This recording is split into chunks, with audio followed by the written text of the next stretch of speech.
Good afternoon, everyone. Just imagine if you take a business trip to another country to meet with some business associates.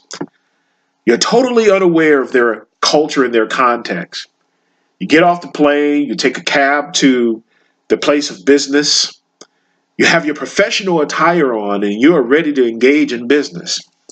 Once you arrive in the meeting room, you realize that their professional garments are totally different than yours. And now you feel embarrassed. Like, wow, I think I should have checked with them before I put this suit or dress on. Or let's say you invite some friends to dinner at your house. You order pizza with pepperoni and sausage, but yet you are totally and fully unaware of their religious beliefs that prohibit them from eating pork or pork-based products. In chapter 2, entitled Culture and Bad Breath, David Smith helps his readers to understand the importance of embracing the diversity of different cultures, but he also points out that people can lack the comprehension of these differences. He elucidates on the role of normality and how normality is shaped by our culture, upbringing, and our experiences. What is normal routine for Americans may not be normal for another country. We get up, we put on our clothes, we brush our teeth, we eat breakfast. But in other cultures, they may have a different routine. In reality, within the American sphere of life, what may be a normal routine for one American may not necessarily be normal for another, depending upon where that person lives or where he was born or his ethnicity. Smith says something very profound on page 27. He says, culture is not just a question of different behaviors, but it's also of meanings that we assign to things. It affects the way a person hears. In essence, our interpretation of life, thought, practice is affected by our upbringing and our experiences.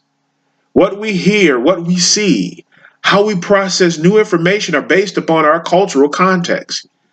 You may have heard before that four people can view the same car accident, but may assign different meanings and connotations to the accident, not just based on their proximity, not just based on their position, but also based on their ingrained culture.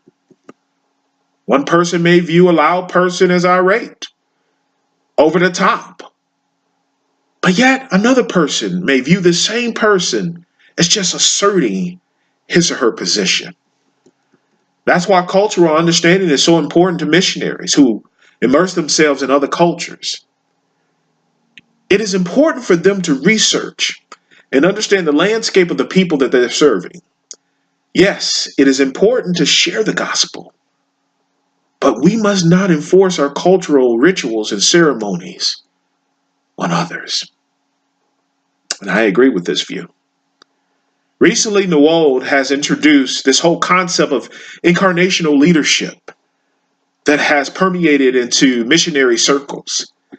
This concept is rooted in the incarnational manifestation of Christ, who, though he was God, knew that in order to understand the struggles, the obstacles, the challenges of mankind, he had to undergo the same experiences as humans.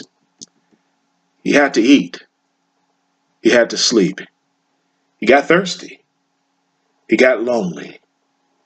He got tired, just like any other human. And that's what made him the perfect advocate, intercessor, and high priest for us on our behalf. Servant leadership epitomizes this experience. Hutchinson mentions that Christ's incarnational encounter with humans demonstrated his willingness to lead through service. For why else would God want to become man? Thank you.